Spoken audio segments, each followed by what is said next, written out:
휴가를 나온 해병대의 일병이 위기에 처한 외국인을 구해주게 되고 그녀와 사랑에 빠져 군 복무 도중 금발 미녀를 임신시켜버리면서 펼쳐지는 이야기입니다. 영상 시청하시기 이전에 구독과 좋아요 부탁드리겠습니다. 저희에게 큰 힘이 됩니다. 2022년 8월의 열기가 대지를 후끈하게 달구던 어느 여름밤이었습니다.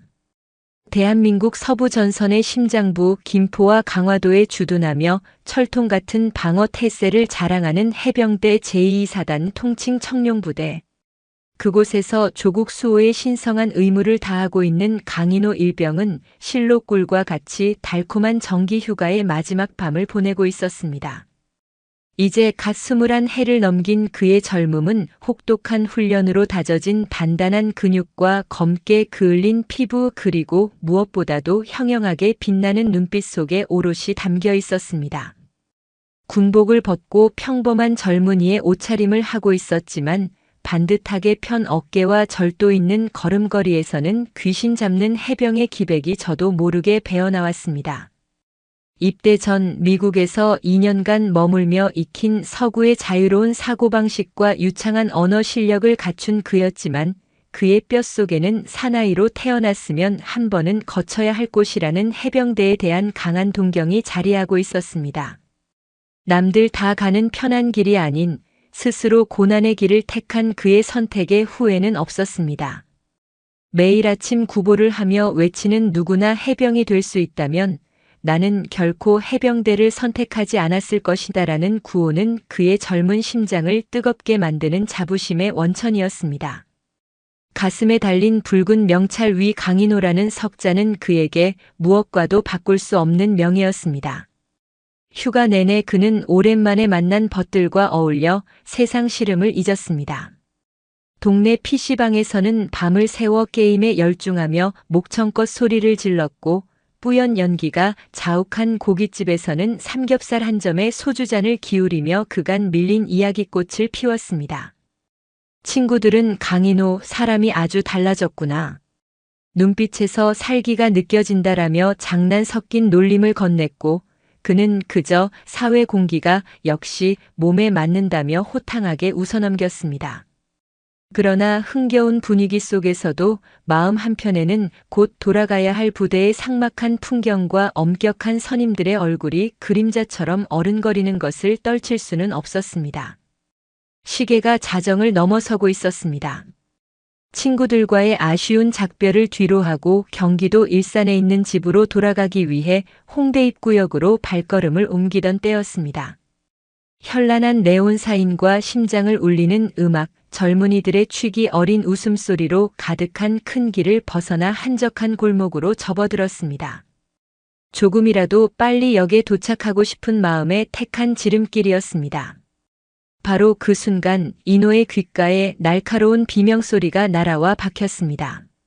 안 돼요. 이거 나요. 제발. 가냘프면서도 다급함이 서린 여성의 목소리. 우리말이었지만 어딘가 서툰 느낌이 섞여 있었습니다. 소리가 들려온 곳은 가로등 불빛마저 희미한 골목 깊숙한 곳, 짙은 어둠이 깔린 공간이었습니다. 인호의 발걸음이 그 자리에 못 박힌 듯 멈췄습니다. 온몸의 감각이 칼날처럼 날카롭게 곤두섰습니다. 지난 1년간 수없이 반복했던 야간 경계 훈련으로 단련된 본능이 위험 신호를 세차게 보내고 있었습니다.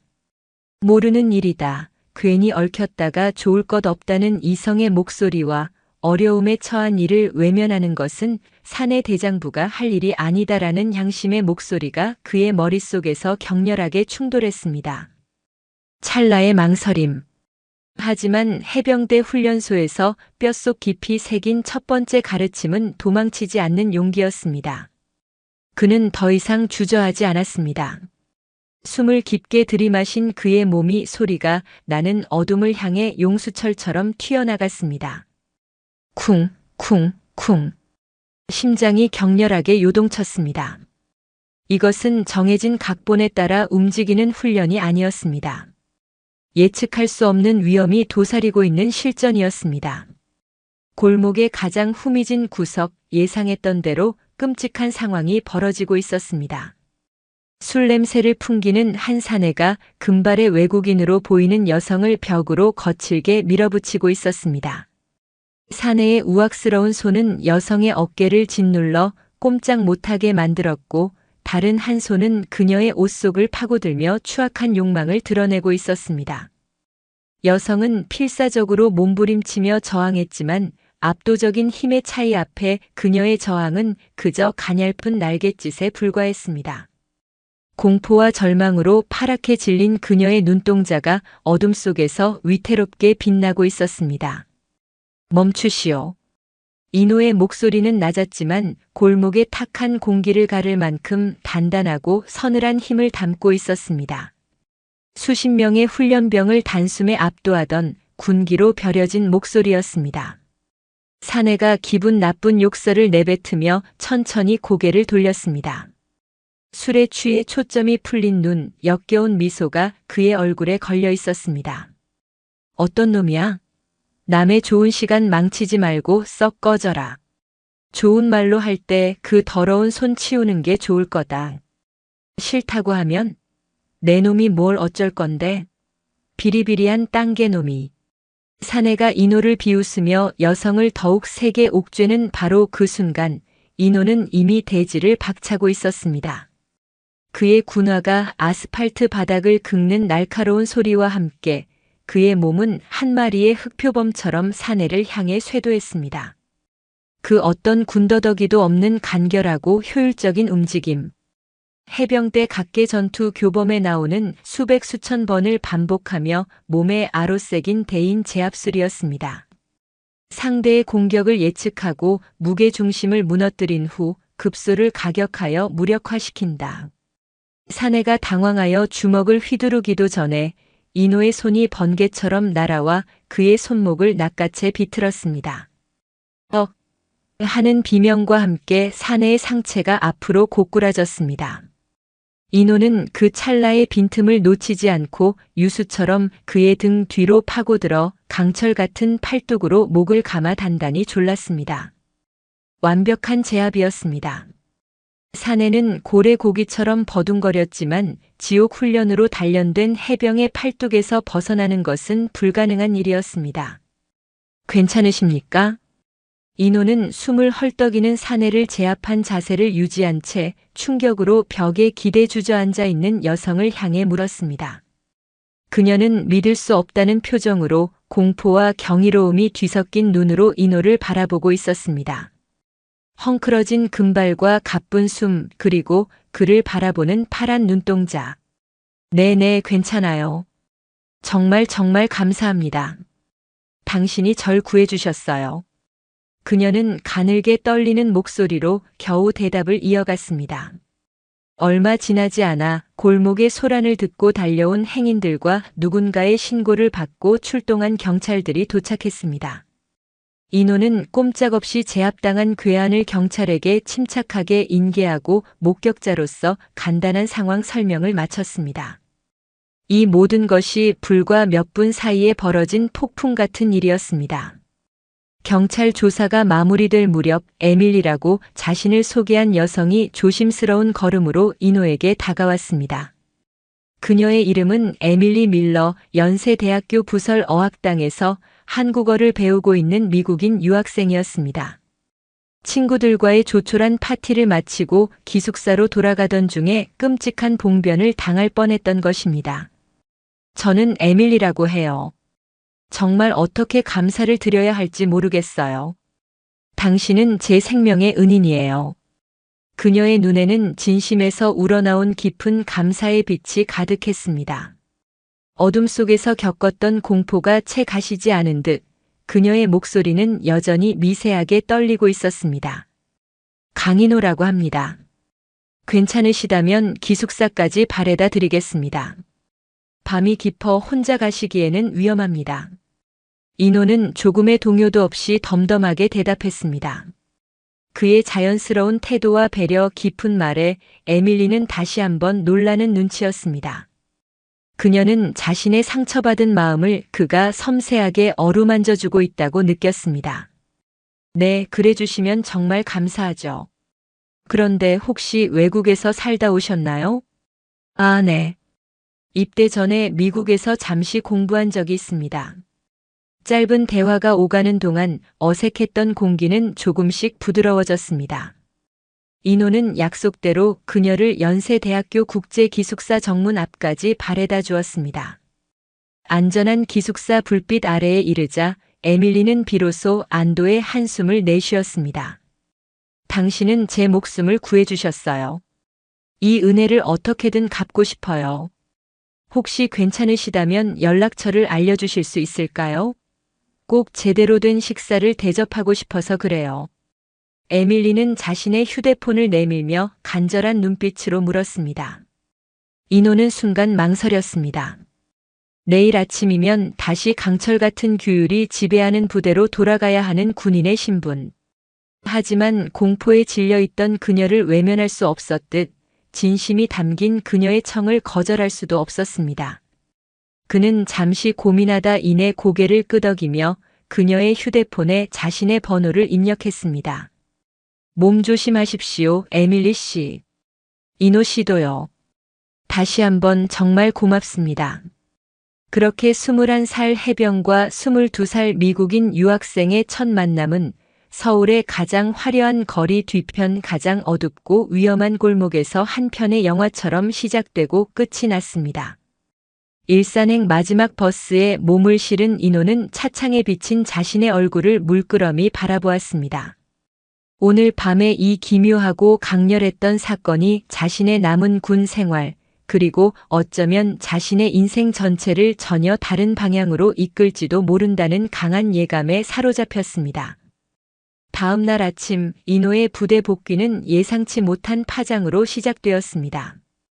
부대 행정반장의 다급한 목소리가 휴대폰 너머에서 터져나왔습니다. 강인호 일병, 너 어젯밤에 홍대에서 큰일 치렀다며? 지금 온 세상이 내 이야기로 떠들썩하다.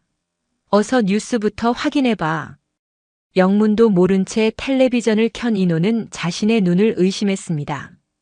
모든 채널의 아침 뉴스에서 휴가 나온 해병 성추행범 맨손으로 제압하여 외국인 유학생 구해라는 자극적인 제목과 함께 어젯밤의 사건이 대서특필되고 있었습니다. 주변 상가의 방범용 카메라에 고스란히 찍힌 인호가 괴한을 순식간에 제압하는 영상이 마치 무협 영화의 한 장면처럼 반복해서 재생되고 있었습니다. 피해자였던 에밀리가 경찰 조사 과정에서 인호의 용감한 행동을 눈물로 호소하며 적극적으로 증언했고 경찰이 이를 언론에 미담 사례로 알리면서 사건이 일파만파로 퍼져나간 것이었습니다. 부대로 복귀하자 분위기는 상상 이상이었습니다. 그를 발견한 선임들은 마치 개선 장군을 맞이하듯 달려들어 그의 등을 힘껏 두드리며 이야 강인호, 너 완전 영웅이 됐잖냐? 역시 청룡 부대의 자랑이다. 살아있네, 살아있어. 라며 저마다 한마디씩 환호성을 질렀습니다. 평소에는 눈도 마주치기 어려웠던 중대장과 대대장마저 인자한 미소로 그의 어깨를 두드리며 칭찬을 아끼지 않았습니다.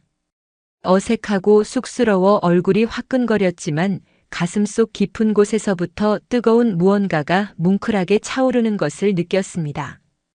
해병으로서 마땅히 해야 할 일을 했을 뿐입니다라는 그의 겸손한 대답은 오히려 부대 전체에 더 큰 자긍심과 명예심을 불어넣었습니다.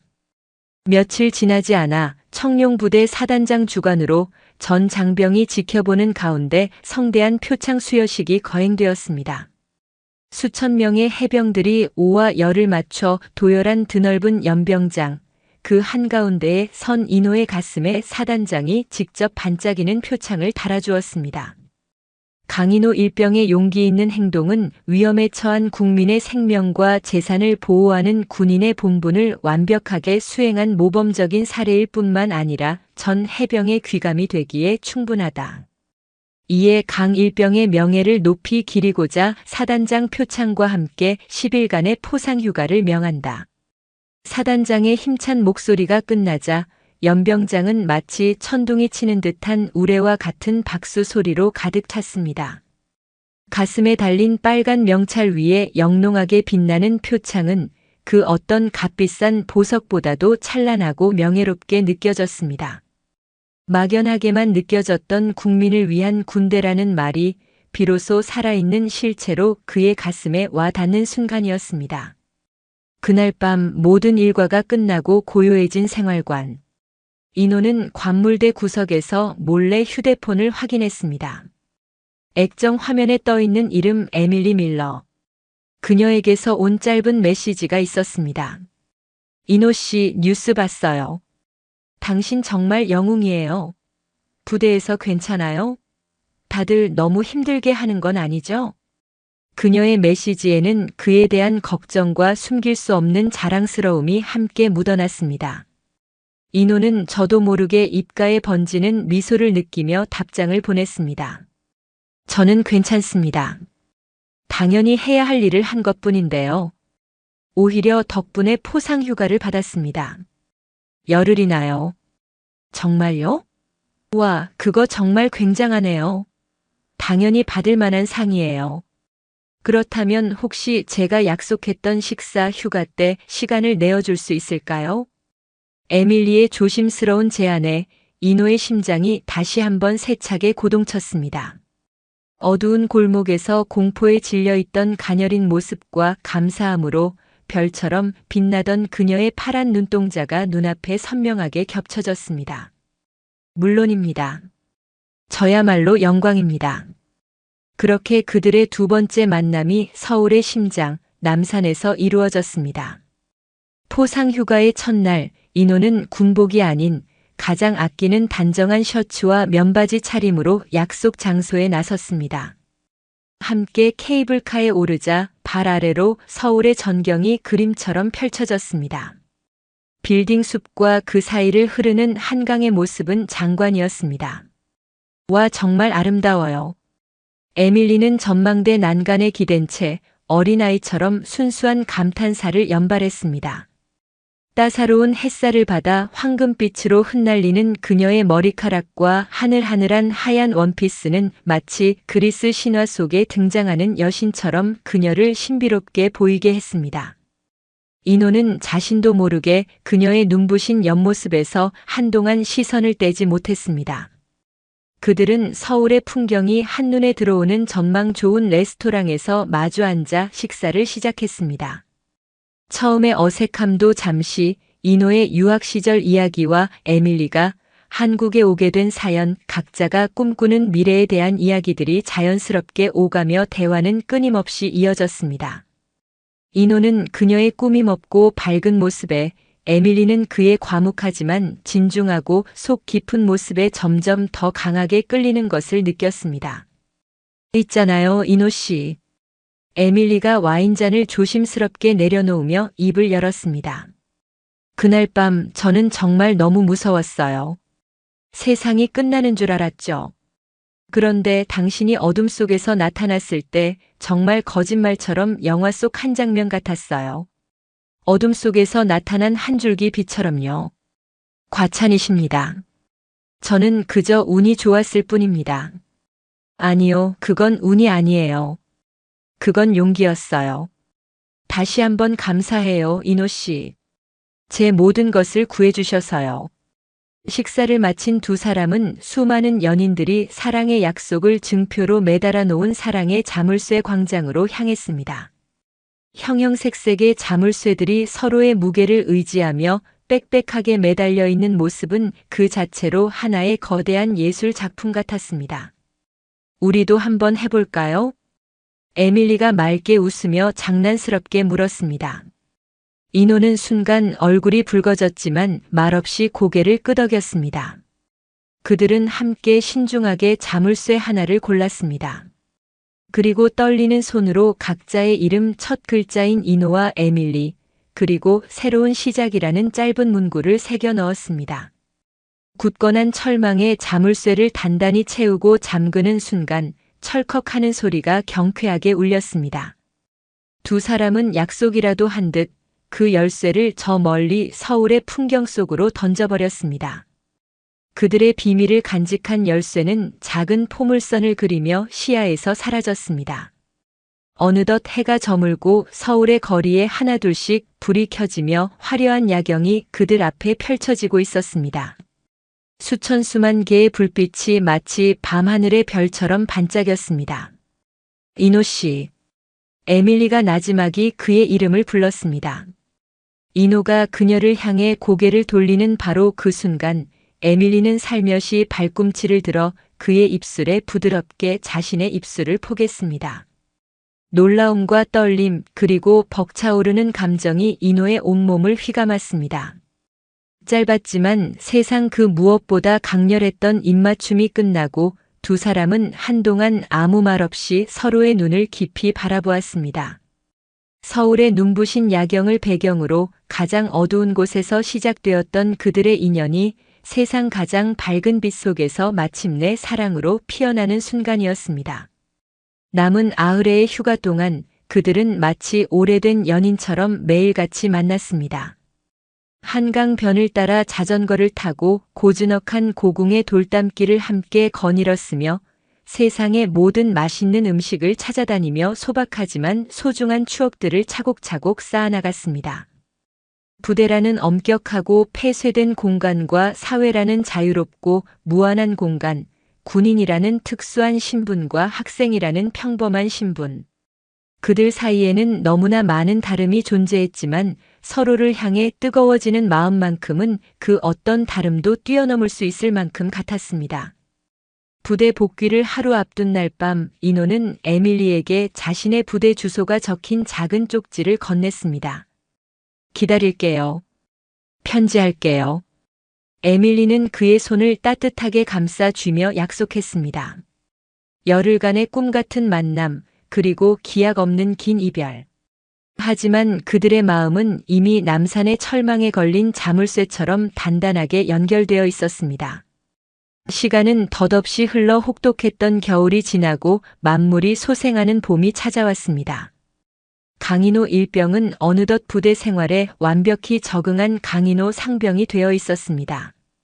어리숙했던 신병의 모습은 온데간데 없이 사라지고 이제는 후임들을 능숙하게 이끌고 각종 훈련에서 핵심적인 역할을 수행하는 베테랑 해병으로 거듭나 있었습니다. 그의 낡은 관물대 한쪽에는 에밀리가 보내온 수십 통의 편지들과 함께 찍은 사진들이 가지런히 붙어 있었습니다. 그녀가 서툰 한글로 또박또박 정성껏 써내려간 문장들은 땀과 흙먼지로 얼룩진 팍팍한 군 생활을 견디게 하는 유일한 낙이자 청량한 비타민과도 같은 존재였습니다. 그들은 짧은 휴가와 외박 때마다 시간을 쪼개어 애틋한 만남을 이어갔습니다. 이노가 각 잡힌 해병대 정복을 입고 나타날 때면 에밀리는 세상에서 제일 멋진 군인이라며 아이처럼 활짝 웃었고 그 미소 한 번에 이노는 세상 모든 시름을 잊는 듯 했습니다. 그는 용기를 내어 자신의 부모님께도 에밀리를 정식으로 소개했습니다. 처음에는 파란 눈의 외국인 처녀라는 사실에 적잖이 놀라셨던 부모님도 예의 바르고 상냥하며 아들을 진심으로 아껴주는 그녀의 모습에 금세 마음의 문을 활짝 열고 따뜻하게 맞아주셨습니다. 그러던 2023년의 늦겨울이었습니다. 살을 애는 듯한 혹한기 훈련을 막 마치고 부대로 복귀하여 꽁꽁 온몸을 녹이고 있을 때였습니다. 이노는 행정반으로부터 가족에게서 온 전화라는 연락을 받았습니다. 집에 무슨 일이 생겼나? 하는 불안한 마음으로 수화기를 들자 전화기 너머에서는 잔뜩 잠겨있는 에밀리의 목소리가 들려왔습니다. 이노 씨? 거기 있어요? 에밀리? 무슨 일 있어요? 목소리가 왜 그래요? 나 할 말이 있어요. 이걸 어떻게 말해야 할지 정말 모르겠어요. 그녀는 한참 동안이나 말을 잇지 못하고 머뭇거렸습니다. 전화선 너머로 그녀의 불안하고 가쁜 숨소리가 고스란히 전해져 오는 듯 했습니다. 이노의 심장이 불길하게 내려앉았습니다. 괜찮으니까 말해봐요, 에밀리. 무슨 일이든 우리가 함께하면 해결할 수 있어요. 나 임신했어요. 순간 세상의 모든 소리가 아득하게 멀어지는 듯 했습니다. 임신. 그 두 글자가 마치 거대한 망치처럼 이노의 뇌리를 강타했습니다. 22살의 상병 강인호. 그의 저녁은 아직도 1년 가까이 남아있는 아득한 미래였습니다. 눈앞이 캄캄해지고 세상이 빙글빙글 도는 것 같았습니다. 기쁨이라는 감정이 싹트기도 전에 감당할 수 없을 만큼 거대한 공포와 책임감의 무게가 그의 온몸을 무겁게 짓눌렀습니다. 이노 씨, 제발 뭐라고 말 좀 해봐요. 에밀리의 애타는 목소리가 그를 지독한 현실의 한가운데로 끌어당겼습니다. 정말이에요? 확실한 건가요? 네. 오늘 병원에 다녀왔어요. 벌써 8주가 넘었대요. 8주. 기억을 더듬어 보니 지난 가을 행복에 겨워 함께 보냈던 휴가 때였습니다.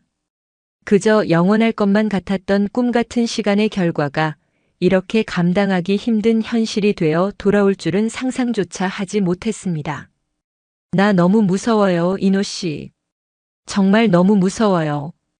결국 그녀가 전화기 너머에서 울음을 터뜨렸습니다. 머나먼 타국에서 의지할 가족 하나 없이 홀로 이 소식을 감당해야 했을 그녀의 공포와 외로움이 마치 제 일처럼 아프게 파고들었습니다. 하지만 그 역시 두렵기는 마찬가지였습니다. 아버지라니. 아직 학생의 신분이고 국가의 부름을 받은 군인인 자신이 한 아이의 아버지가 된다는 것은 단 한 번도 그려본 적 없는 너무나 낯선 그림이었습니다.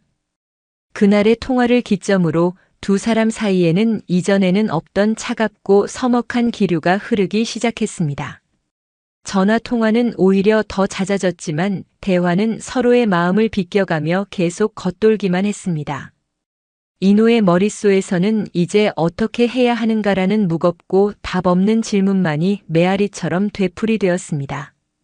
이따금 이 아이를 지워야 하는 걸까? 라는 끔찍하고 이기적인 생각이 스쳐 지나갈 때면 스스로가 괴물처럼 느껴져 견딜 수가 없었습니다. 에밀리는 그런 그의 내면적 혼란을 여성의 본능으로 예민하게 감지하고 있었습니다. 당신 이 아이를 원하지 않는 거죠? 어느 날 밤 에밀리가 얼음장처럼 차가운 목소리로 물었습니다. 그렇게 간단한 문제가 아니잖아요, 에밀리. 우린 너무 어려요. 난 아직 군인이라고요.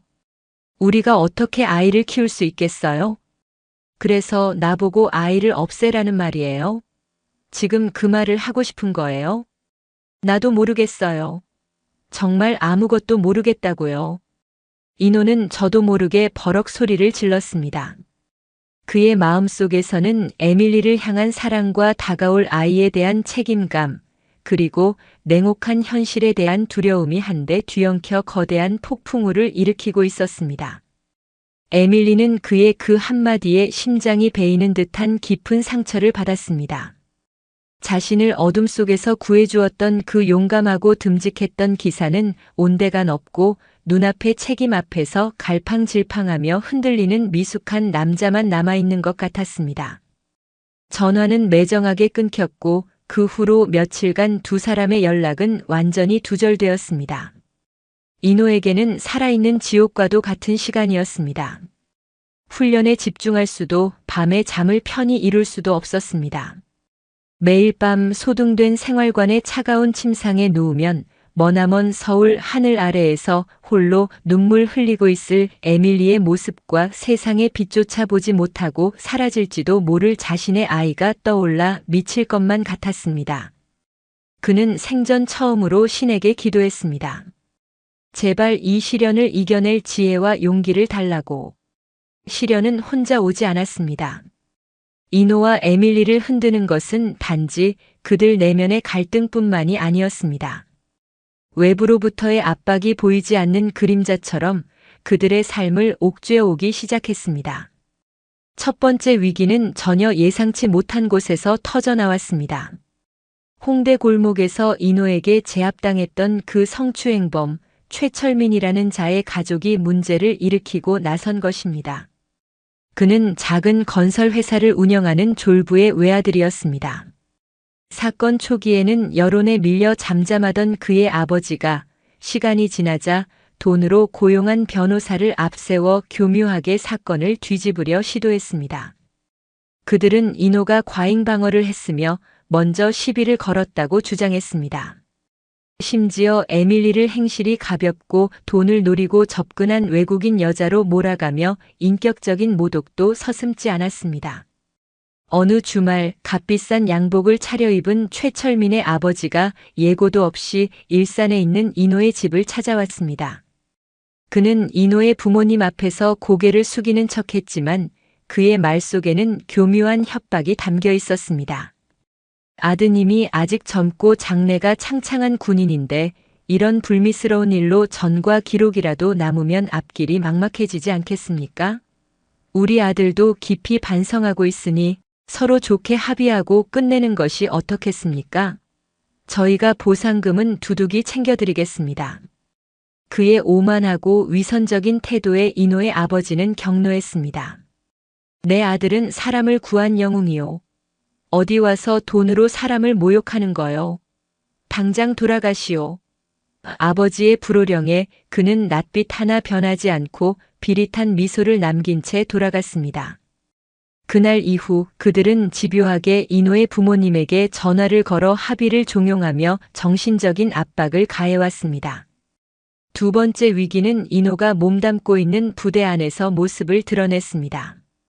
인호가 속한 중대의 황 상사라는 고참 부사관이 그를 눈의 가시처럼 여기기 시작한 것입니다. 황 상사는 해병대 복무에 대한 자부심이 지나치게 강한 나머지 규율과 원칙을 벗어나는 모든 것을 해병의 수치로 여기는 융통성 없는 인물이었습니다.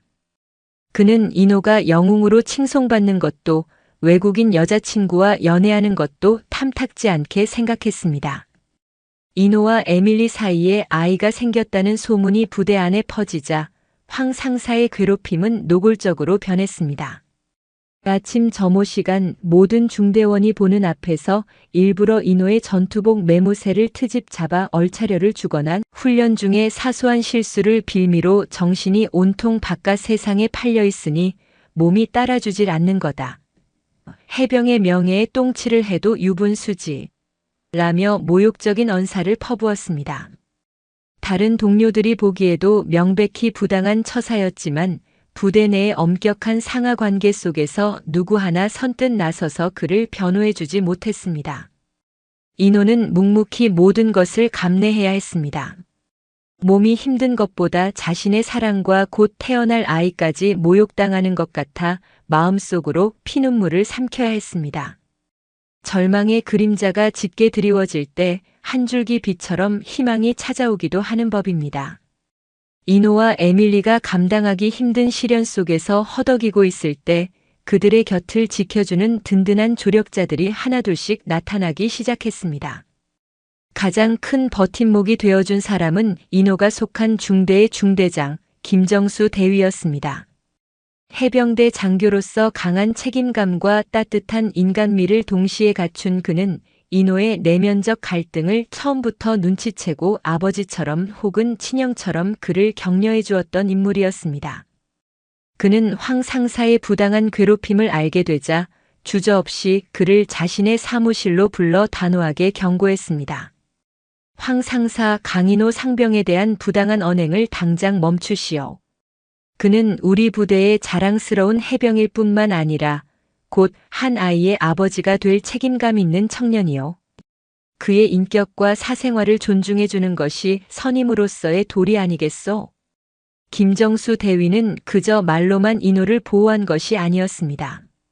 그는 자신의 인맥을 총동원하여 인호와 에밀리를 도와줄 법률 전문가를 수소문했습니다. 그리고 마침내 다문화 가정과 사회적 약자들을 위해 무료로 법률 상담을 해주는 시민단체의 박지현 변호사와 연락이 닿았습니다. 박지현 변호사는 날카로운 지성과 따뜻한 마음을 가진 여성이었습니다. 인호와 에밀리를 만난 그녀는 두 사람의 진실한 사랑과 억울한 사정을 듣고는 마치 자신의 일처럼 분개하며 기꺼이 그들의 변호를 맡아주었습니다. 걱정하지 말아요. 법은 진실의 편입니다. 최철민 측의 주장은 명백한 허위 사실 유포와 명예훼손에 해당합니다. 우리가 가진 증거만으로도 충분히 승산이 있습니다. 오히려 그들에게 무고죄로 역고소할 수도 있는 사안이에요. 박 변호사의 명쾌하고 확신에 찬 목소리는 법이라는 거대한 벽 앞에서 한없이 작아졌던 두 사람에게 다시 일어설 수 있는 큰 용기를 주었습니다.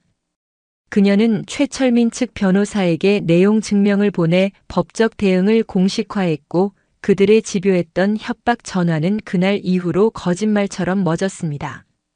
한편 일산에서는 이노의 어머니가 에밀리의 가장 든든한 울타리가 되어 주었습니다. 그녀는 아들의 선택을 처음에는 걱정했지만 이내 에밀리를 자신의 친딸처럼 품에 안았습니다. 입덧으로 고생하는 에밀리를 위해 밤새 손수 음식을 만들었고 말이 통하지 않는 병원에 동행하여 통역을 자처했으면 동네 사람들의 곱지 않은 시선과 수군거림으로부터 그녀를 굳건하게 지켜주었습니다. 아가, 아무 걱정 말거라. 내 뱃속의 아이는 하늘이 우리에게 주신 귀한 선물이고 너는 이제 우리 집안의 소중한 새 식구다. 이 어미가 모든 비바람을 막아주는 단단한 지붕이 되어주마. 어머니의 따뜻한 사랑 속에서 에밀리는 차츰 마음의 안정을 되찾았습니다. 낯선 땅에서 겪는 외로움과 두려움은 국경을 넘어선 위대한 모성의 앞에서 눈 녹듯이 사라져갔습니다. 이노는 부대에 있었지만 어머니와 박지현 변호사 그리고 김정수 대위라는 든든한 지원군 덕분에 혼자가 아니라는 것을 느낄 수 있었습니다. 비바람이 몰아치는 망망대해에서 그들은 서로에게 등대가 되어주며 함께 시련의 파도를 헤쳐나가고 있었습니다. 내부의 갈등과 외부의 압박 속에서 위태롭게 흔들리던 이노와 에밀리의 관계는 역설적이게도 그 시련을 함께 이겨내는 과정 속에서 더욱 단단하고 깊어졌습니다. 특히 두 사람이 함께 산부인과를 처음 방문했던 그날은 그들의 관계에 있어 결정적인 전환점이 되었습니다. 김정수 대위의 배려로 어렵게 얻은 외박. 이노는 군복을 입은 채로 에밀리의 손을 꼭 잡고 병원으로 향했습니다. 주변 사람들의 호기심 어린 시선이 따갑게 느껴졌지만 그는 조금도 위축되지 않았습니다. 오히려 에밀리의 어깨를 더욱 굳건하게 감싸 안으며 그녀를 지켰습니다. 진료실 안 차가운 초음파 기계가 에밀리의 배 위를 천천히 움직였습니다. 의사의 설명과 함께 흑백 모니터 위에 작고 희미한 형체가 나타났습니다. 그리고 바로 그 순간 스피커를 통해 세상 그 어떤 소리보다도 경이로운 소리가 울려 퍼졌습니다. 두근두근 두근. 빠르고 힘차게 울리는 작은 심장의 박동 소리. 그것은 뱃속의 아이가 보내는 나 여기 살아있어요 라고 외치는 생명의 소리였습니다. 이노는 자신도 모르게 숨을 멈췄습니다. 그의 눈에서 뜨거운 눈물이 주체할 수 없이 흘러내렸습니다. 지금까지 그를 짓눌렀던 모든 두려움과 혼란, 갈등이 그 작은 심장 소리 앞에서 봄눈처럼 녹아내리는 기분이었습니다. 그것은 그가 지켜내야 할 분명한 그의 일부였고 그의 미래였습니다. 그는 옆에 누워있는 에밀리를 바라보았습니다. 그녀 역시 눈물을 흘리며 미소 짓고 있었습니다. 두 사람은 말없이 서로의 눈을 바라보며 세상에서 가장 깊은 교감을 나누었습니다.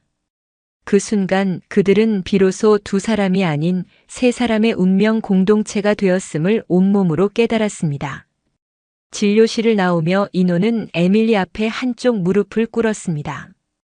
그리고 주머니에서 오랫동안 준비해온 작은 반지를 꺼내 그녀의 손에 끼워주었습니다. 에밀리, 나와 결혼해 주겠어요? 세상 최고의 남편 그리고 우리 아기에게 세상 최고의 아빠가 될게요. 약속할게요. 에밀리는 흐르는 눈물을 닦을 생각도 하지 못한 채 격렬하게 고개를 끄덕였습니다. 병원 복도를 지나가던 사람들이 잠시 걸음을 멈추고 군복 입은 청년에 서툴지만 진심 어린 청혼에 따뜻한 박수를 보내주었습니다. 가장 큰 산은 미국에 있는 에밀리의 부모님을 설득하는 것이었습니다. 금지옥엽 키운 외동딸이 머나먼 이국 땅에서 그것도 아직 군 복무 중인 청년의 아이를 가졌다는 소식은 그들에게는 그야말로 청천벽력과도 같은 일이었습니다.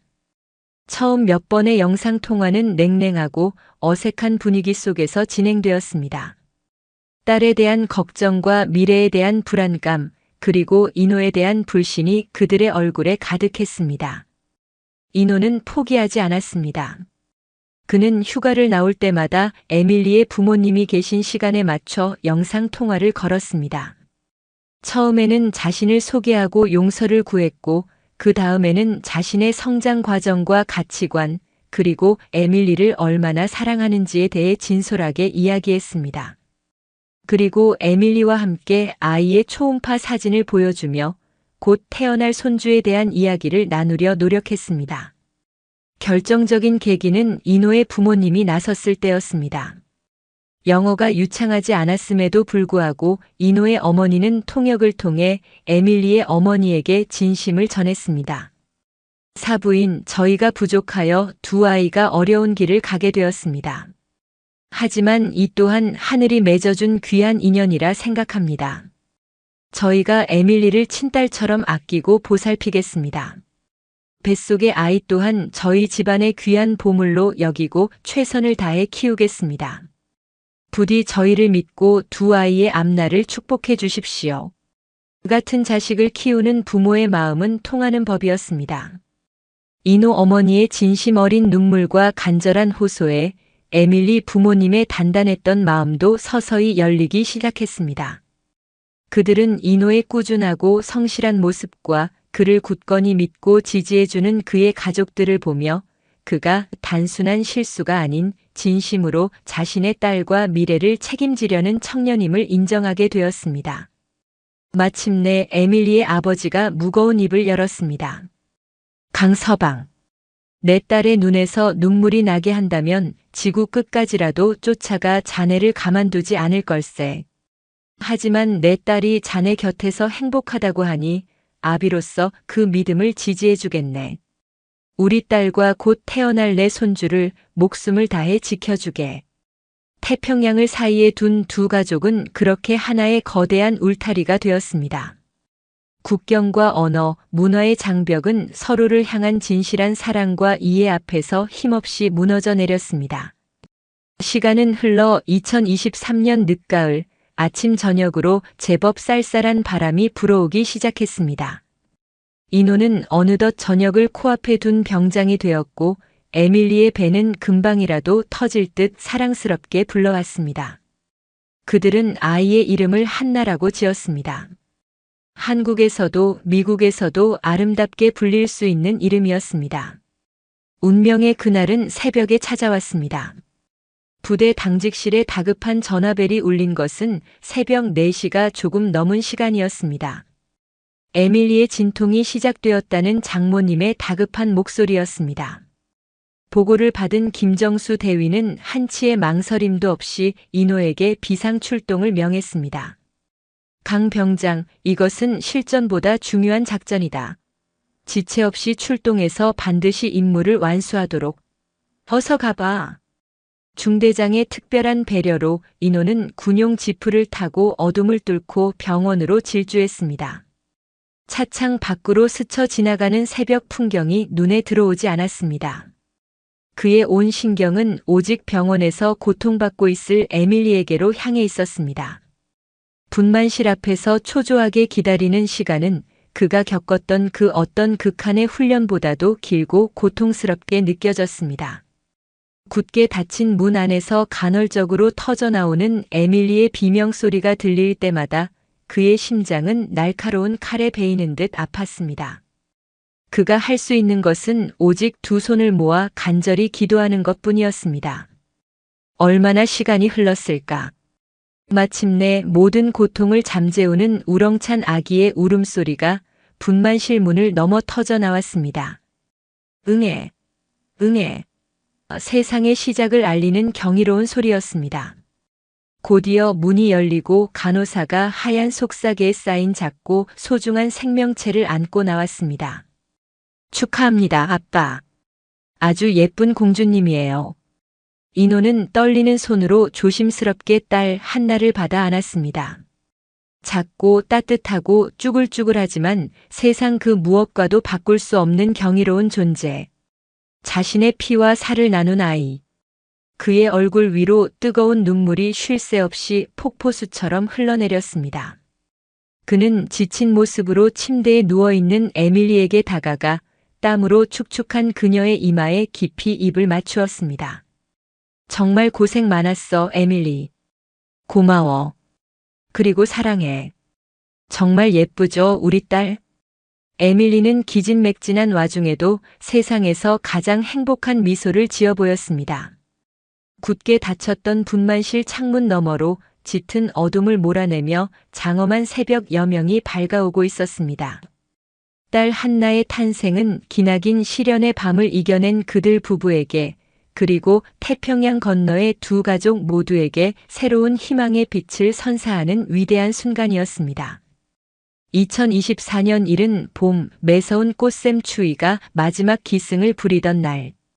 강인호 병장은 영광스러운 군 복무를 모두 마치고 만기 전역을 명받았습니다. 지난 2년에 가까운 시간 동안 그의 젊음과 땀이 고스란히 배어있는 청룡부대 위병소를 나서는 그의 모습은 입대하던 날과는 사뭇 달랐습니다. 그의 한쪽 팔에는 사랑하는 아내 에밀리가, 다른 한쪽 품에는 세상 가장 소중한 보물인 딸 한나가 안겨 있었습니다. 그의 전역을 축하하기 위해 부대 정문까지 마중 나온 김정수 대위와 중대원들은 그를 뜨겁게 안아주며 작별 인사를 건넸습니다. 강인호 병장님, 조국 수호의 임무 정말 고생 많으셨습니다. 이제부터는 한나 해병님을 지키는 임무를 완수해 주십시오. 필승. 후임들의 장난기 섞인 우렁찬 경내에 인호는 눈시울을 붉히며 거수 경례로 답했습니다. 그의 파란만장했던 해병대 생활은 그렇게 막을 내렸습니다. 하지만 한 번 해병은 영원한 해병이라는 그들의 구호처럼 그의 가슴 속에는 그 무엇으로도 지울 수 없는 강인한 정신력과 굳건한 책임감이 영원한 훈장처럼 새겨져 있었습니다. 그해 5월 눈부신 실록이 온 세상을 뒤덮은 아름다운 날.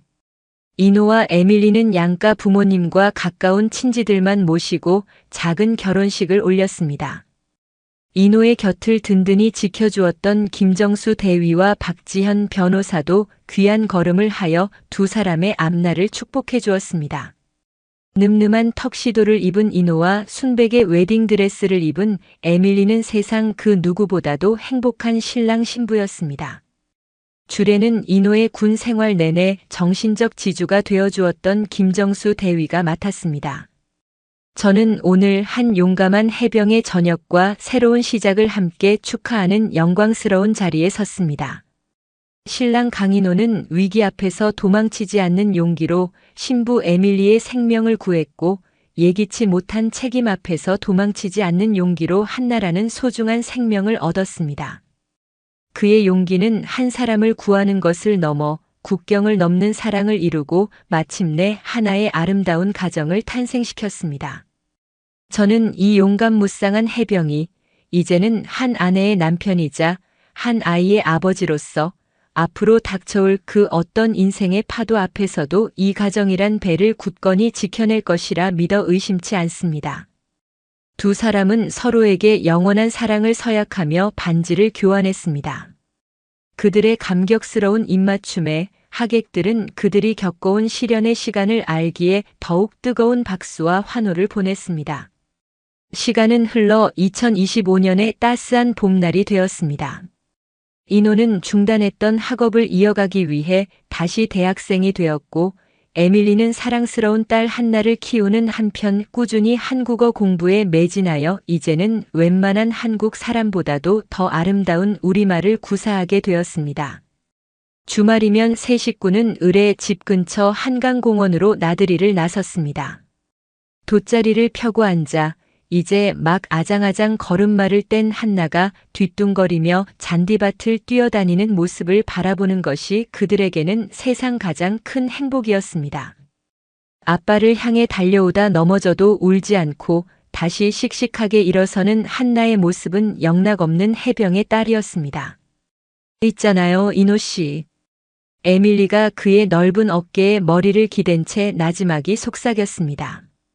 가끔 그런 생각을 해요. 만약 3년 전 그날 밤 그 어두운 골목에 당신이 나타나지 않았더라면 지금의 나는 어떻게 되었을까 하고요. 이노는 까르르 웃으며 달려오는 한나에게서 시선을 떼지 않은 채 미소 지으며 대답했습니다. 그랬다면 아마 내가 평생을 후회하며 살았을 거요. 눈앞에서 위험에 처한 한 사람을 외면했다는 죄책감, 그리고 내 인생의 전부가 되어버린 당신과 우리 한나를 만나지 못했다는 지독한 아쉬움 속에서 말이오. 그는 고개를 돌려 에밀리의 눈을 깊이 바라보며 그녀의 손을 따뜻하게 감싸 주었습니다. 어쩌면 나를 구원해 준 건 당신일지도 몰라요, 에밀리. 철없고 미숙했던 21살의 군인을 한 여자를 진심으로 사랑하고 한 아이에게 끝까지 책임질 줄 아는 진짜 남자로 완성시켜 주었으니까. 당신과 한나는 내가 군 생활 동안 받은 그 어떤 표창보다도 값지고 영광스러운 내 인생 최고의 포상입니다. 두 사람의 눈빛이 허공에서 부드럽게 마주쳤습니다. 그 눈빛 속에는 지난 몇 년간 함께 겪어온 수많은 시련과 역경의 시간, 그리고 그 모든 것을 이겨낸 후 더욱 깊어진 굳건한 사랑과 절대적인 신뢰가 조용히 담겨 있었습니다. 한 젊은 해병의 용기 있는 선택이 한 여자의 인생을 구했고, 그 기적 같은 인연은 국경과 언어, 그리고 수많은 시련의 파도를 넘어 마침내 하나의 아름다운 사랑의 결실을 맺었습니다. 무적해병의 뜨거운 긍지는 이제 사랑하는 가족을 지키는 가장의 세상 가장 든든한 책임감으로 이어지고 있었습니다. 홍대의 어둡고 후미진 골목길에서 시작되었던 기적 같은 이야기는 2025년 서울의 눈부신 봄 햇살 아래에서 그 누구보다도 찬란하고 행복한 결말로 영원히 계속되고 있었습니다. 한 번 해병은 그의 가족에게도 영원한 수호자이자 영원한 사랑이었습니다. 오늘도 시청해 주셔서 감사합니다. 영상이 즐거우셨다면 구독과 좋아요 부탁드리겠습니다.